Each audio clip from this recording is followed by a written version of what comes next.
네, 존경하는 강원특별자치도민 여러분, 안녕하십니까? 태봉의 숨결이 살아 숨쉬는 역사와 미래의 고장, 철원 출신 김정수 의원입니다.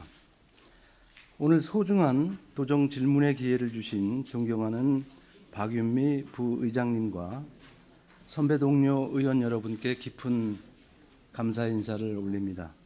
아울러 자치도의 성장과 발전을 위해 만전의 노력을 기하고 계시는 김진태 지사님과 우리 자치도의 미래를 책임질 다음 세대의 교육에 매진하고 계신 신경호 교육감님, 그리고 자치도정의 일선에서 각자의 소명을 다하고 계신 모든 공직자 여러분의 노고에도 깊은 감사를 드립니다. 어느덧 강원특별자치도가 출범한 지 2년이 다 되어 갑니다.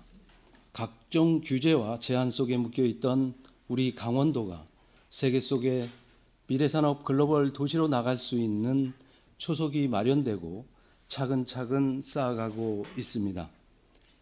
앞으로 남은 1년 동안 강원특별자치도가 흔들림 없이 나갈 수 있도록 전심전력을 다해 아낌없이 힘을 보태겠습니다.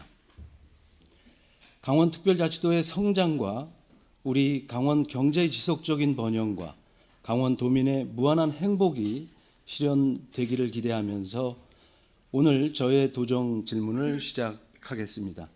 본 의원의 도정 질문은 옳고 그름을 주장하기보다는 우리 의회와 도정 그리고 도민의 서로 다른 의견을 조율하여 우리 자치도가 새로운 도약을 하기 위한 질이라 생각해 주시길 바라겠습니다.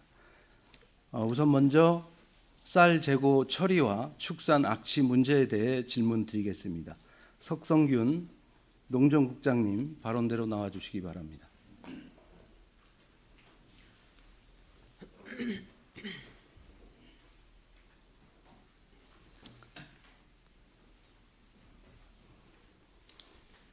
농정국장 석성균입니다. 네, 반갑습니다. 자료 화면 1번을 부탁드리겠습니다. 국장님, 저 화면에 계신 농민들이 어떤 이유로 도청 앞에 트럭타를 끌고 오셨죠? 네, 작년 9월의 일입니다. 그 당시에 노빈 단체분들이 이제 주장하신 내용들은 수확기 쌀값을 한 20만 원이 유지될 수 있도록 정부가 좀 역할을 해달라. 또 그 당시에 아마 또 쌀들을 고곡도를 시장 격리를 해달라는 것이 주요 주장입니다. 네, 알겠습니다.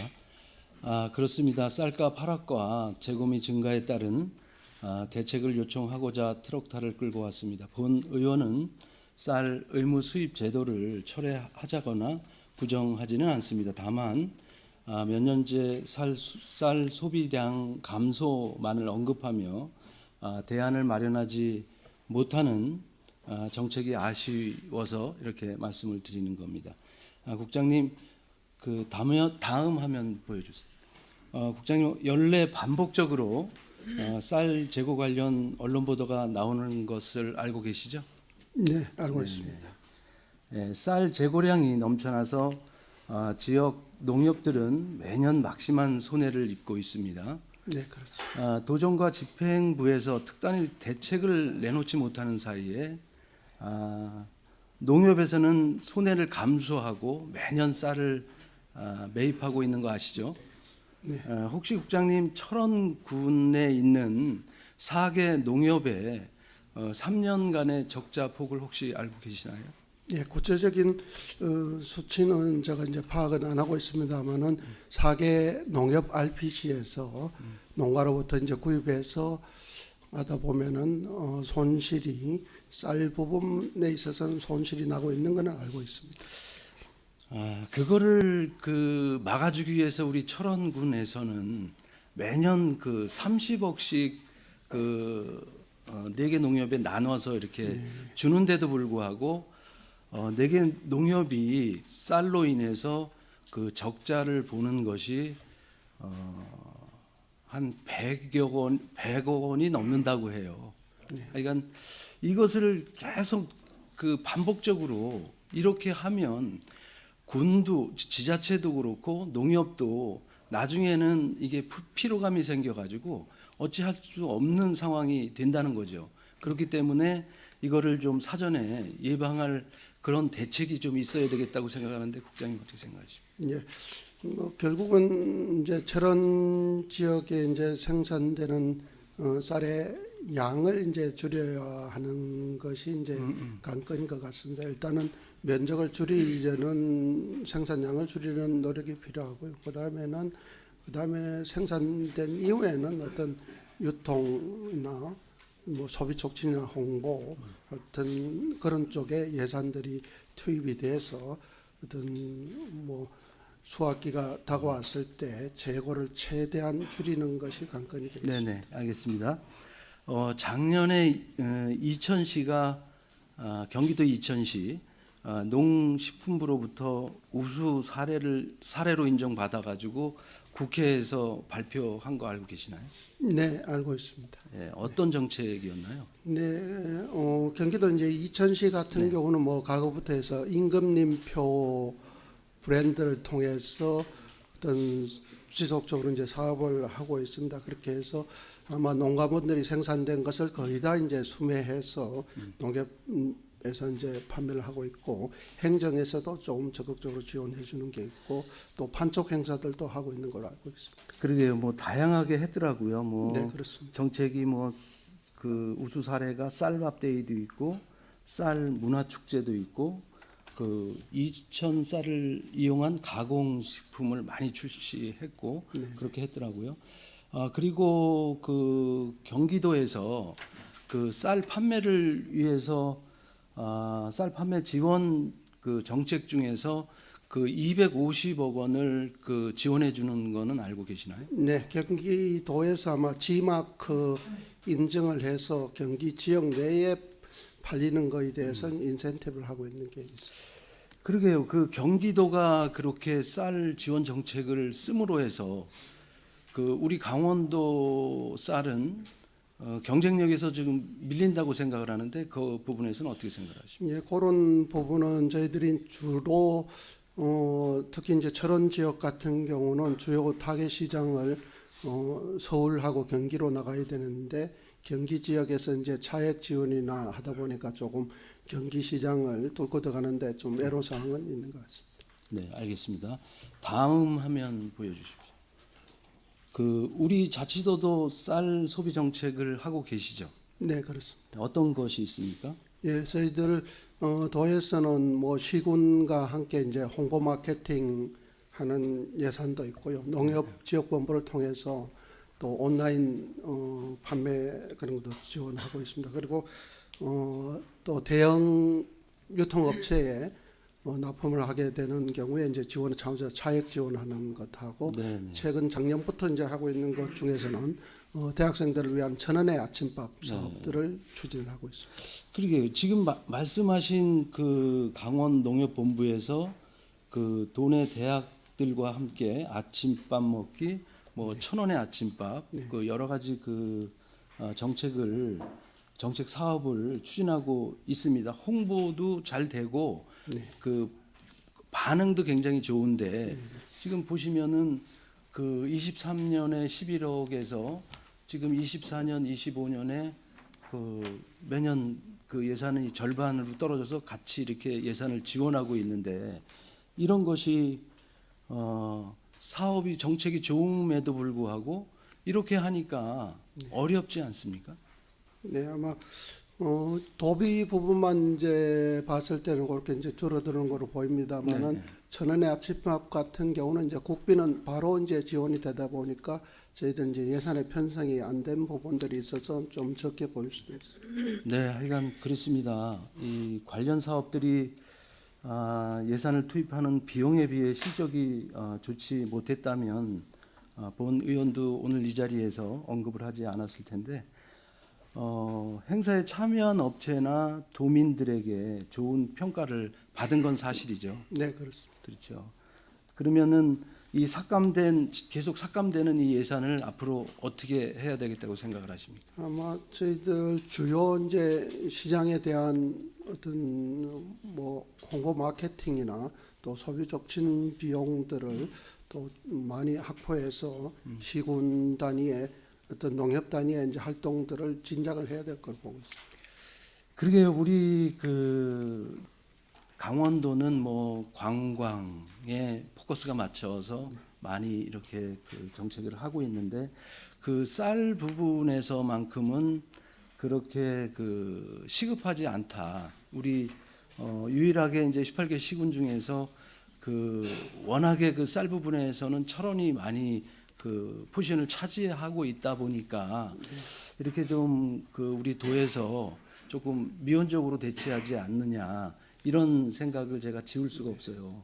그러니까 그런 것을 좀 그 해결할 수 있도록 그 쌀 정책에 대해서 좀 많이 좀 연구 좀 하시고 정책 지원금도 좀 많이 좀 그 해주셨으면 하는 생각입니다. 네.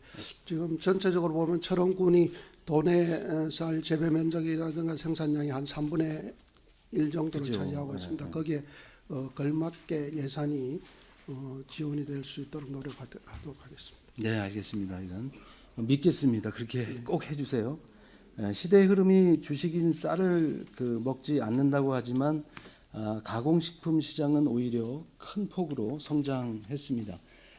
쌀떡을 활용한 떡볶이 밀키트, MZ 세대의 큰 반응을 일으키는 막걸리와 원소주, 뭐 그 또 혼술, 홈술 그런 인기로 시장이 날로 커지는 상황입니다.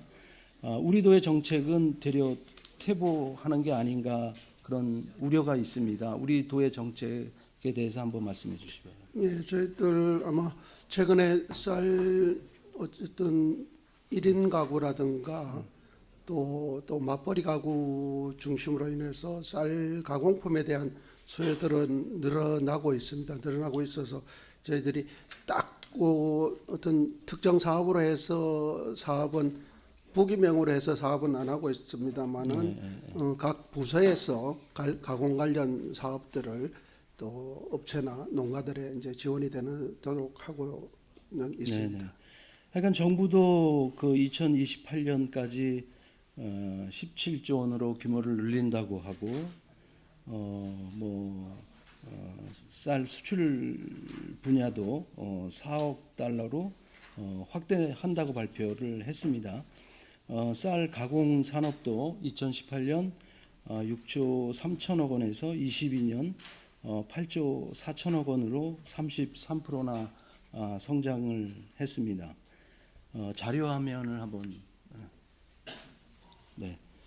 보시면 그 미국 및 일본의 조제식품 등의 수출량이 2020년 72만 달러에서 작년 12월에는 약 1,200만 달러로 기하급수적으로 성장을 이뤄냈습니다. 그러나 이렇게 대폭 성장하고 있음에도 쌀 가공식품 관련 도내 사업은 미비한 수준입니다.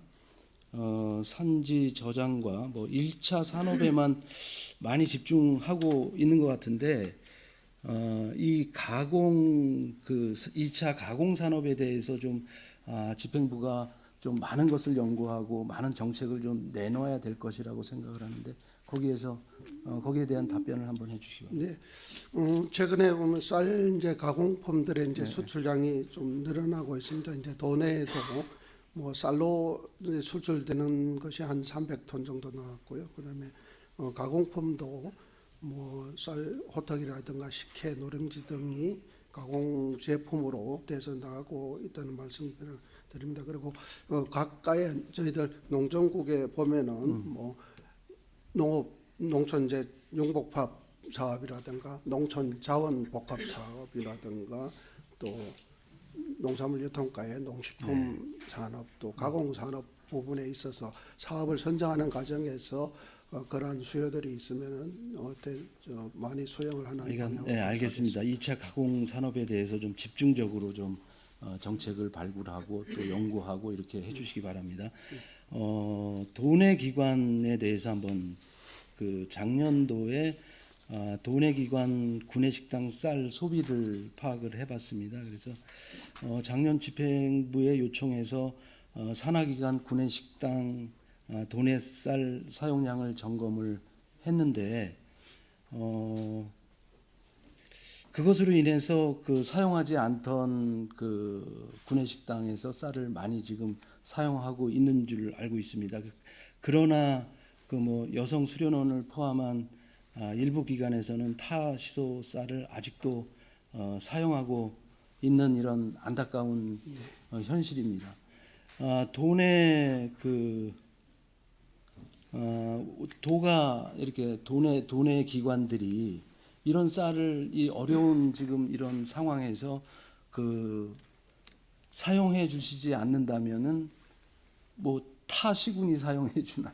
이런 부분이 정말 간절하고 아쉽습니다. 이런 거는 조금만 신경을 쓰면 이게 그 이 강원도 내 쌀을 쓸 수 있는 그런 상황이 될 텐데 거기에 대한 대책이나 무슨 말씀 답변을 한번 부탁드리겠습니다. 저희들이 뭐 그런 부분을 이제 집계를 해봤을 때 한 1,865톤 정도, 88% 정도가 도내산이 쓰이고 있고 나머지 한 12% 정도가 타도산이 들어오고 있는 거로 그러니까 파악됐습니다. 그것도 작년 그 이렇게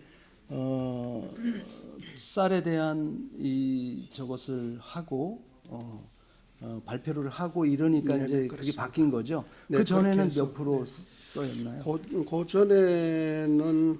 고전에도 한 2,000여 톤은 2,000여 예, 톤은 도내산이 쓰였고 한 400여 톤이 들어왔는데 그런 그러니까 부분들은 네, 관내쌀이 이런 그 기관에 네. 사용될 수 있도록 좀 각별히 유념하고 관리해 주시기 바랍니다. 네, 그런 부분들을 저희들이 기관들하고 단체들하고 해서 협조를 해서 최대한 도내산 쌀이 많이 사용되도록 네, 알겠습니다. 그리고 그 도내 그 18개 시군에서 자급 현황에 대해서 부족한 시군이 몇 개 시군이 있습니까? 예, 부족한 시군은 물론 뭐 춘천 원주도 부족합니다. 부족하고 저 평창 정선 영월 쪽도 부족합니다. 이제 네, 저도 좀 파악을 해봤는데 그 우리 18개 시군 중에 절반인 9개 시군이 그 쌀이 다 부족하더라고요. 네, 쌀이 부족한데 그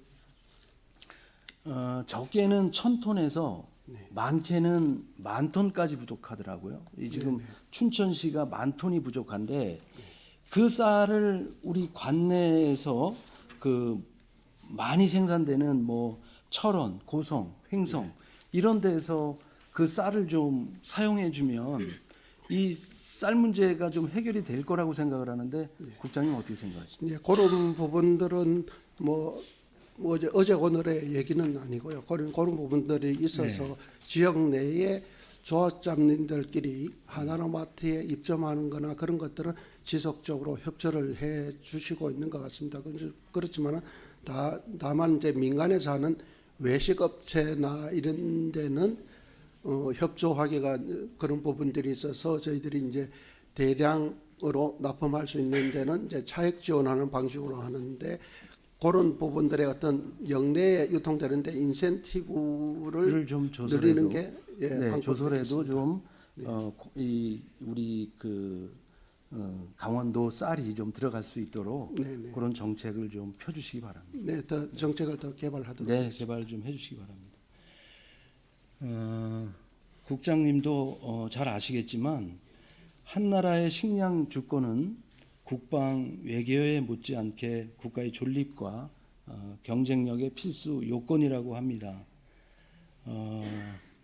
도민들과 함께 하여간 이 쌀에 대한 지금 쌀로 인한 그 고통받는 이런 것들을 꼭 해결할 수 있도록 적극적으로 대처해 주시고 노력해 주시기 바라겠습니다. 네, 생산, 유통, 소비에 이르기까지 더 면밀하게 살피도록 하겠습니다. 네. 이어서 악취에 관련해서 질의하겠습니다. 작년 그 4월에 악취 관리 구역으로 그 철원이 지정됐고 또 어디가 돼 있나요? 네, 철원하고 원주 지역이 축산 악취 관리 지역으로 지정이 되었습니다. 예, 국장님 그곳에 다녀오셨나요? 그곳에 제가 뭐 작년 지정된 이후에는 가보지 않았습니다만은 과거에 이제 축산과장 시절에 또 어떤 그런 문제점들이 있어서 지역은 다녀온 적은 있습니다. 다음 화면 좀 부탁드리겠습니다. 지금 22년, 23년, 24년 이렇게 그 민원 건수를 보면 그 매년 그 600건 이상씩 지금 악취 관련 민원이 들어오고 있잖아요. 네, 그렇습니다. 그런데 개선이나 권고 이런 것은 그 10여 건 빼니 되질 않고 있어요. 네, 네. 그런데 왜 그렇게 개선이 되지 않고 예산들도 또 그 이 관련해서 또 다음 화면 좀 보시죠. 이렇게 예산도 이렇게 줄어들고 있는데 그 이유가 무엇인가요? 네, 아마 이제 민원이 제기가 되면 아마 환경 분야에서 나가서 모니터링하거나 실제 또 측정하는 과정을 거쳐서 어떤 민원들을 해결하고 있는 거로 있습니다. 그리고 실제적으로 그게 뭐 개선 권고라든가 그런 것도 처리되지만은 또 민원이 났을 때 실제 현장에서 또 정리가 또 당사자들 간에 또 정리가 되는 경우도 있다는 말씀을 이게 조금 그런 것 같습니다. 이게 그 민원 건수가 600건인데 600건이나 되는데 그 시정되고 이렇게 하는 거는 10건이 채 넘질 않는데 그 과정 속 600건이라는 과정 속에서 이렇게 무마시키고 서로 뭐 이렇게 업체 간 기관 간 서로 이렇게 그 소통하고 뭐 그냥 뭐 이렇게 해서 이렇게 그 얘기가 그렇게 진척들이 돼서 그 이 10건 빼니 시정이 안 되는 거 아닌가 싶은데 어떻게 생각하십니까? 그런 부분들은 대체적으로 민원이 제기됐을 때 현장에서 당사자 간에 해결되는 부분이 이제 대부분인 그렇게 이제 파악을 하고 있고요. 어떤 발생을 하고 어떤 민원이 제기됐을 때 그 이후에는 또 농가분들이 여러 가지 이제 조심도 하고 뭐 저감 노력들도 하고 계시는 걸로 알고 있습니다. 하여간 그 예산이 지금 악취 문제로 굉장히 그 뭐 18개 시군이 다 똑같은 그런 입장인데 우리 강원특별자치도는 방금 제가 모두에도 말씀드렸지만 관광으로 굉장히 많은 그 부분을 차지하고 있는데 악취가 나면 관광을 할 수가 없어요. 아시죠? 네. 네. 하여간 그 철원군 내에 그 악취도 문제이지만 예산을 좀 적극적으로 좀 세워 주셔서 이 악취 문제를 좀 해결할 수 있도록 해 주시고 우리 관내 철원군도 그렇지만 그 인접 지역인 포천시 그 관인면에 대규모 축사단지가 들어왔어요. 알고 계시죠? 네, 네, 알고 있습니다. 그곳이 그 한탄강 꽃밭하고 주상 전리길에서 뭐 한 1km도 안 떨어져 있는 직선거리로 따지면은 1km도 안 떨어져 있어요. 그런데 그 철원 같은 경우는 그 지형상 아시겠지만 평야이다 보니까 이 막아주는 게 없어요. 산이 이렇게 있으면은 그 산 때문에 이 악취가 못 넘어오는데 평야다 보니까 그대로 다 넘어오는 거예요. 그 제가 존경하는 김영복 그 부의장님께서 주상절리길을 걸으시다가 저한테 전화를 한 번 했어요. 뭐라고 전화를 했냐면 원내대표 너 거기서 어떻게 사냐? 이렇게 말씀을 하셨어요. 냄새가 얼마나 났으면 그 말씀을 하셨겠어요. 그렇잖아요. 네. 그렇죠. 그 관인면이면은 이제 포천시인데 이것은 어떻게 좀 해결할 수 있는 방안이 있을까요? 네, 그 부분은 과거에 이제 민선 7기 때도 경기도에서 좀 문제를 제기한 적이 있어서 그 당시에 경기도하고 포천군, 저희 도하고 또 철원군하고 협의체를 구성해서 또 대응을 한 적이 있습니다. 그리고 지금 관인 쪽에서 이런 문제는 다시 한번 그런 협의체를 구성해서 네네. 각자 어떤 서로 해야 될 일을 조정하고 또 예산 투입을 그러니까 또 하고 해야 될 포천시는 간절한 게 없어요. 그 대규모 축사가 들어왔음에도 불구하고 거기는 사람도 안 살고 그냥 평야 지역에 동떨어져 있는 곳이거든. 그러다 보니까 간절한 것도 없고 민원도 없고 그런데 그 민원이 철원군으로 다 넘어오니까 이게 그렇다고 뭐 포천시한테 적극적으로 가서 뭐 포천시장님하고 논의를 하고 해야 되는데 그런 것도 쉽지가 않지 않습니까? 그렇죠? 네,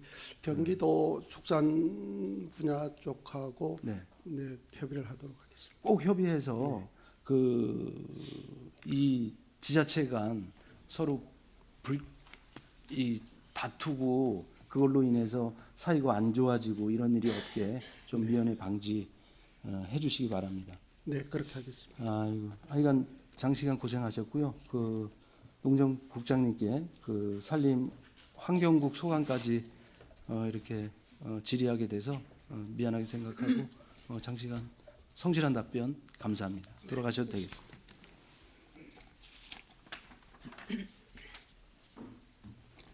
다음은 그 적경 지역 관광 활성화 사업과 관련하여 질의 드리겠습니다. 김성님 국장님 나와주시기 바랍니다.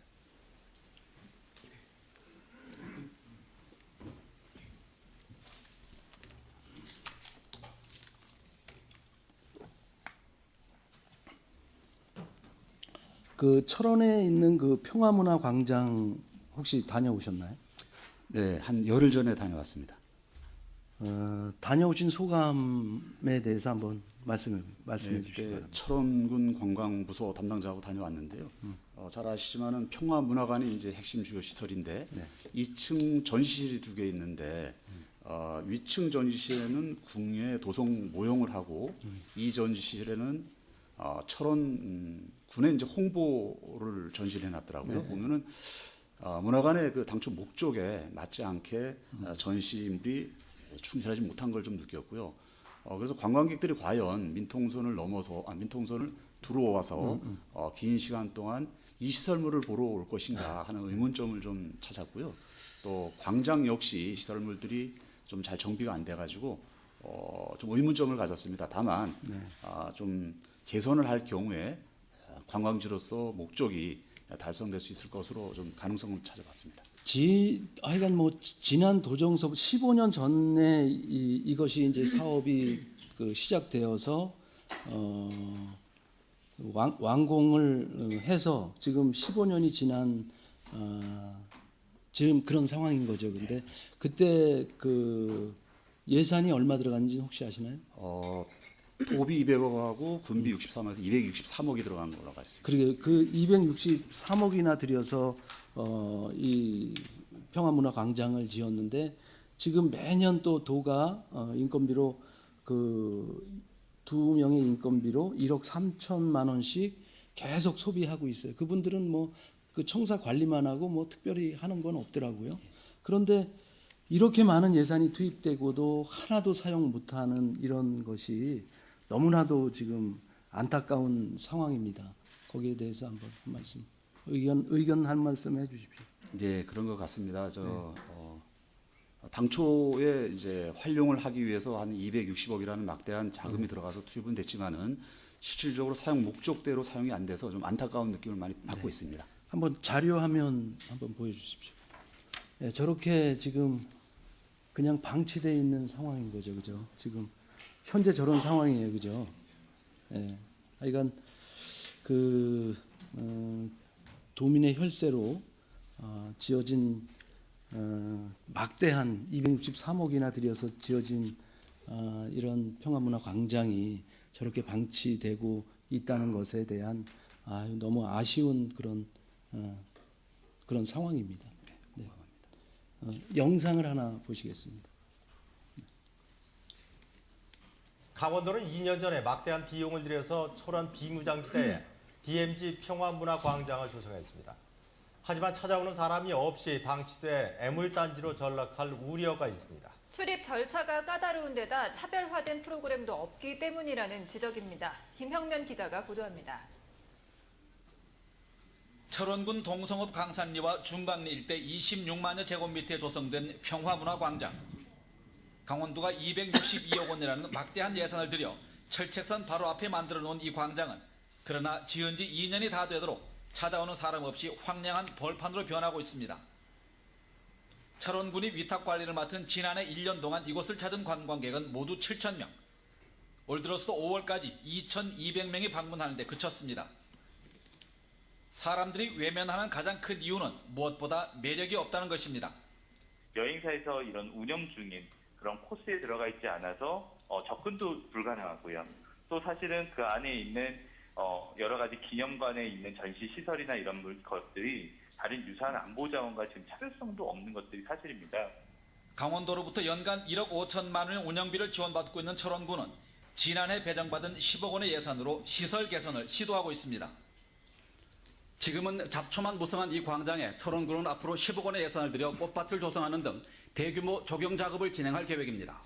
대형 화단을 조성해 놓으면 아이들이 소풍을 올 수 있는 장소도 되고 또 휴전선 안에 큰 꽃밭이 있다 그러면 그것도 나름대로 막 상당히 값어치가 있지 않겠느냐 하는 생각을 합니다. 그러나 군부대의 까다로운 출입 절차를 거쳐야 하는 등 구조적인 한계가 있어 철원군의 이 같은 노력이 얼마나 효과를 거둘지는 미지수입니다. 이 때문에 남북관계 개선에 대비한 포석치고는 비용이 너무 많이 든다는 지적이 나오고 있습니다. MBC 뉴스 김형면입니다. 네, 저 영상이 11년 전 영상이에요. 그렇죠? 네. 11년 전에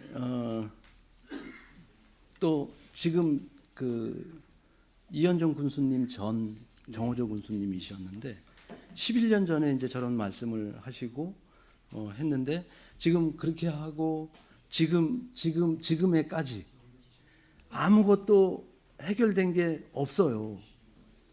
이게 너무나 도도 우리 군은 뭐 우리 자산이고 철원군에 있는 거니까 아주 간절하게 이제 요구도 하고 거기에 어떻게 지금 말씀하셨지만 꽃밭도 만들고 뭣도 해보고 이렇게 시도를 하려고 했는데 우리 도가 조금 너무나 미온적으로 대처를 한 게 아니냐. 그래서 지금 이런 상황이 오지 않았느냐 싶습니다. 그래서 제가 그 말씀드리고 싶은 것은 요번에 궁예 테마파크가 올 상반기에 요 평화문화광장 옆에 이제 오픈이 됩니다. 그러면 그것하고 같이 연계해서 그 관광객을 앞으로라도 좀 유치하고 그 활용 방안에 대해서 좀 연구가 필요하고 노력이 필요할 거라고 생각합니다. 우리 국장님 거기에 대한 대안이 좀 있으신지. 네, 의원님 말씀하신 대로 이제 궁예 테마파크가 이제 조성이 되게 되면은 아마 연계는 가능할 것 같습니다. 도로 하나 차이기 때문에 연계에 대해서 뭐 전문가 의견도 좀 들어야 될 것 같고요. 선지 견학도 하고 아마 필요하면은 아마 용역도 좀 필요할 것 같습니다. 그래서 두 개 시설물이 시너지 효과를 낼 수 있도록 아마 다각적인 각도에서 방향을 검토를 좀 해야 될 것으로 생각이 됩니다. 네, 꼭 그렇게 좀 해주시기 바랍니다. 예, 알겠습니다. 네.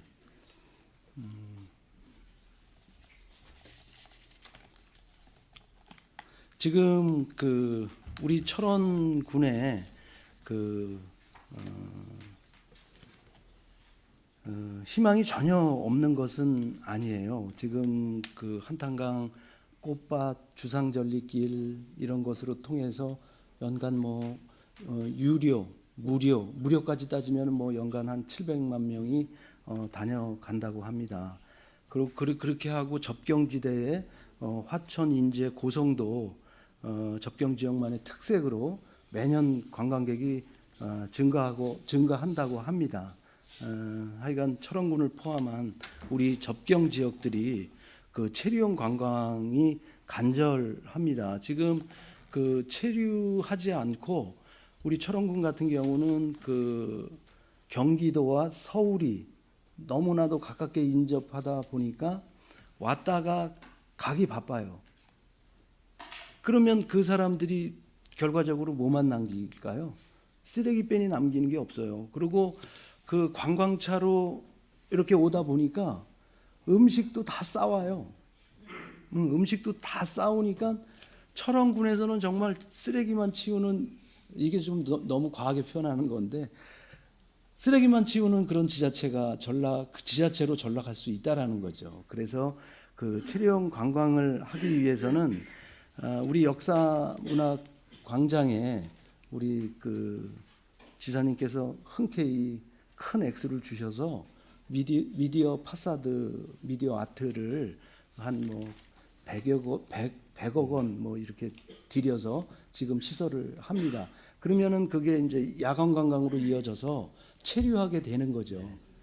그렇게 지금 하려고 하는데 우리 관광국장님께서 그런 부분에 그거는 이제 하나이고요. 그 주상절리길에도 지금 말씀드렸던 것처럼 미디어 파사드를 해서 지금 4시까지만 그 관람을 하게 돼 있거든요. 주상절리길이.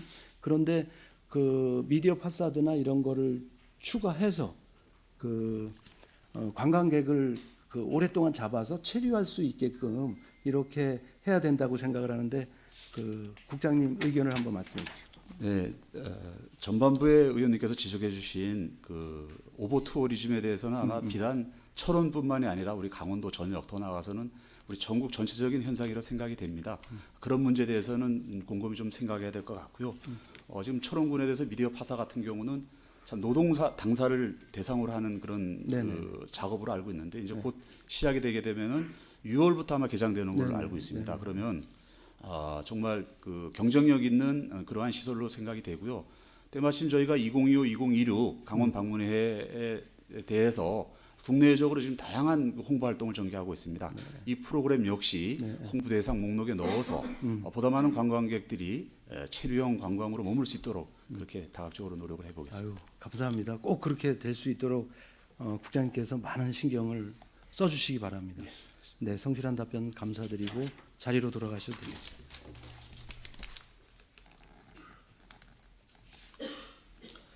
끝으로 접경지역 종합 발전에 관한 제언을 드리겠습니다. 뉴스 한번, 영상 한번 보시겠습니다. 네, 국방개혁으로 최근 4, 5년 새 강원도 접경지역의 군부대가 잇따라 통폐합됐습니다. 접경지역의 상경기는 완전히 가라앉았고 주민들은 손쓸 방법이 없어 시름만 깊어지고 있는데요. 접경지역의 문제를 오늘과 내일 심층 보도합니다. 이청초 기자입니다.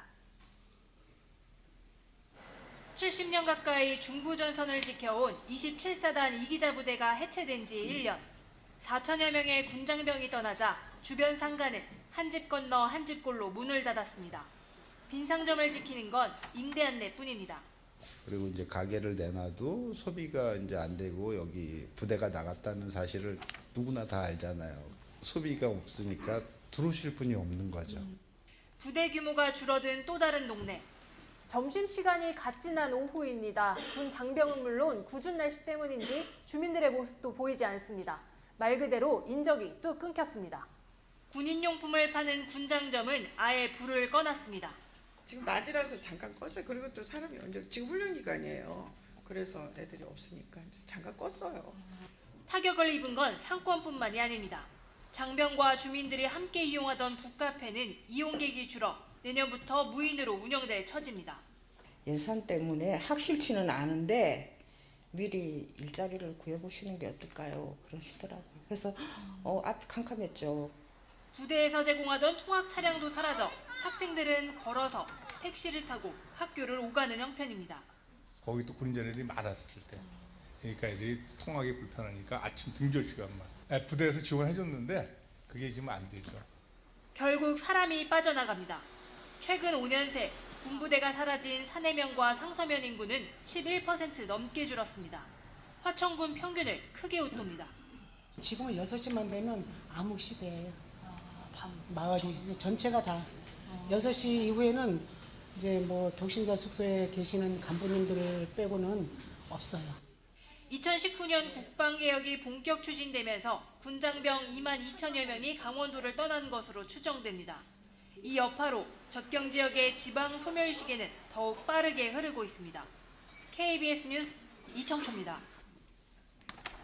네, 지사님 발언대로 모시겠습니다.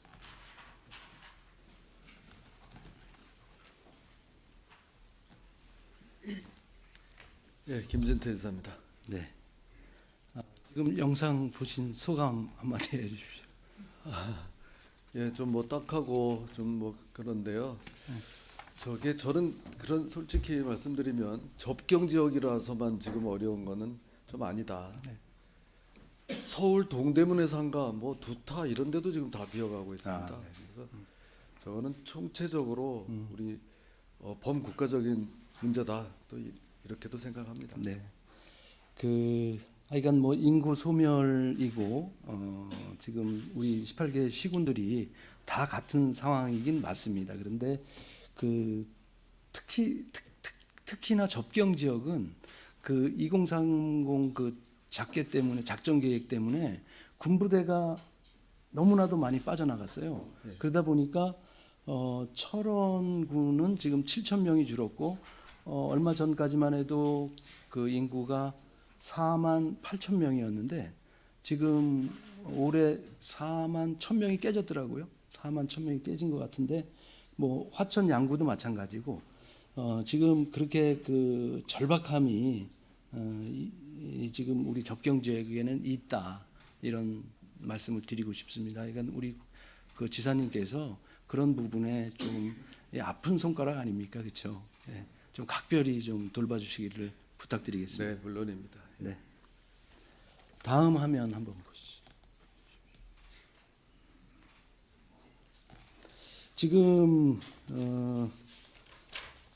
화면을 보셔서 아시겠지만 지금 우리 접경 지역이 그 오물풍선 195건 살포, 그다음에 그 대남 그 소음 방송으로 뭐 수도 없이 뭐 지금 저기서 나온 귀신 소리, 동물 울음소리 뭐 이런 것들이 쇠 깎는 소리 뭐 이런 것들이 그냥 집에서 들립니다. 저게 새벽에는 고요하니까 더 잘 들려요. 그런데 우리 일반 이 건강한 사람들은 괜찮은데 그 임산부나 이런 분들은 상당히 스트레스를 받고 있습니다. 이런 것에 뭐 지금 국가에서도 어떻게 대치를 못하고 있는 상황인데 지사님께 그런 부탁을 하는 게 좀 맞지 않는다고 보는데 지사님 여기에 대해서 어떻게 생각하십니까? 김정은에게 따져야죠. 김정은. 네. 제가 괜히 드리는 말씀이 아니고 네, 네. 김정은에게 따지는 게 맞죠. 이런 짓을 계속 하고 있는데 그거는 우리가 정말 알고 국가적으로도 좀 항의를 할 건 하고 이렇게 하면서 그렇다고 제가 뭐 아무것도 안 하겠다는 얘기는 아닙니다. 네네. 분명히 좀 그 따질 건 따지고 그렇게 해야 된다 생각하고 아니 그 북한에서 그런 짓을 하는데 맨날 우리 정부에만 대고 이걸 어떻게 하냐고 하는 거는 이건 좀 안 맞다 그런 차원에서 제가 말씀드린 그러니까 거고요. 도 차원에서 그 접경 지역과 예. 이런 것도 어떻게 할 것인지 머리를 맞대고 연구를 해보자는 그런 뜻입니다. 그래서 지금 여러 가지 뭐 법적 근거도 뭐 마련되고 막 이러고 있어서 세부적인 그 대책, 뭐 보상을 한다든지 네네. 소음을 좀 차단한다든지 하는 것들이 지금 준비를 하고 있습니다. 네, 감사합니다. 지난번에 한 2년 전에 존경하는 우리 원재영 위원장님께서 접경 지역에 그 UN 아시아 본부를 두면 그 전쟁 도발도 없어지고 상당히 평화를 유지하는데 좋을 것이라는 그 5분 자유 발언을 해주셨어요. 네. 그래서 저는 거기에 전적으로 동감을 하는데 지사님 그것에 대해서 어떻게 생각하시나요? 글쎄 그렇게 될 수만 있으면 좋겠는데 네. 이게 좀 뭐 생각은 해보겠습니다. 네. 내년에 이제 그 지방선거가 또 있을 텐데 지사님 공약으로 한번 하시면 어떻겠습니까? 이게요, 정말 뭐 될 수만 있으면 얼마나 좋겠습니까? 네. 지금 그렇지만 유엔에서 뭘 이걸 어떻게 뭐 검토한다는 얘기도 없는데 조금 시기적으로 그렇게 좀 쉽지 않은 그런 측면이 있습니다. 네, 노력을 한번 해보자는 그런 뜻입니다. 네. 네. 그리고 저희가 지금 지사님께서 그 접경 지역 특별 회계를 네. 1년에 50억씩 5년간 250억을 주셨습니다. 네. 그래서 지금 6개 시군이 8억씩 이렇게 나눠서 거기에 대해서 이제 좀 활용하고 있는데 그것으로서는 너무 턱없이 부족합니다, 사실. 그래서 제가 제안 드리고 싶은 것이 그 남북 협력 기금 있지 않습니까? 네. 그것이 얼마 있나요? 지금 우리가 한 160억 정도 네. 도에서 네네. 예, 남아 있는 것으로 알고 네. 있습니다. 네. 하여간 자료 보니까 169억이 있는데 그것을 통해서 지금 남북 관계 경색된 이런 것을 해소하기 위해서 접경 지역에 좀 사용하면 어떨까 싶은데 우리 지사님 의견을 한번 말씀해 주십시오. 이게 이제 남북 협력 기금이라고 이런 게 있는데요. 네네네. 알기 쉽게 이거는 북한 주민들에게 그렇게 쓰라는 거기다 겁니다. 하는 건가요? 교류할 때 또 북한 주민의 생활 개선을 위한 거지. 이 취지 자체가 좀 다릅니다. 예. 그래서 요거를 좀 잘 그렇게 대응을 해야 되고요. 네. 그러다 보니까 이 통일부의 남북 협력 기금 이건 좀 수정해야 되겠다 해서 지금 네네. 법 개정까지 올라가 있는 것으로 알고 그래요? 있습니다. 그 법을 바꾸면 네. 물론 가능하나요? 가능합니다. 그러게요. 제가 알기로도 통일기금이 뭐 1조 4천억인가 이렇게 되는 것 같은데 하여간 접경 지역은 경기도하고 우리 강원도니까 경기도지사님하고도 좀 이렇게 유대관계를 하셔서 그것이 또 꼭 이루어질 수 있도록 노력 부탁드리겠습니다. 네. 지금 지사님께서 지금 3년이 취임하시고 3년이 지났습니다. 인구 200만, 산업 백조 지대, 사똥빨달 강원 시대 이렇게 캐치프레를 가지고 도정을 시작하셨는데 지금 3년이 지나갔는데 희망이 보이시죠? 네, 그렇습니다. 네네. 지금 한 1년 남았는데 그 1년 남은 그것을 어떻게 활용하시고 어떻게 계획하실 건지 좀 답변 네. 부탁드립니다. 아유, 그런 또 시간을 주셔서 감사드립니다. 제가 와서 이렇게 하면서 맨 땅에서 시작한 일들이 좀 있습니다. 그거는 어느 정도 좀 해놨습니다. 아무것도 없는 데서 맨주먹을 가지고 무슨 반도체니 뭐 이런 것들 수소산업이니 SOC니 이런 것들 이렇게 해왔는데 차라리 맨 땅이고 맨손이면 좋겠는데 저 지하 한 3층에서부터 시작하는 것들도 있습니다. 네. 그래서 그 레고랜드니 알펜시아니 이제는 좀 이 지긋지긋한 이 질곡 이걸 어떻게든 좀 이제는 좀 떨쳐버렸으면 좋겠고요. 네. 그 마지막 현재 진행형으로 GJC 문제 같은 것 조만간 또 저희가 의견을 이렇게 제시를 다시 한번 하겠습니다. 네네네. 그래서 의회에서 네. 뭐 그 무슨 통합안 그게 안 된다고 하면 안 하겠습니다. 네. 예, 그런 식으로 하나하나 풀어 나갈 것이고요. 다시 한번 우리 이 산업 지도를 완전히 새로 바꾸고 지금 우리 총생산을 거의 2배로 올리는 이런 사업들 흔들림 없이 지금 진행되고 있다.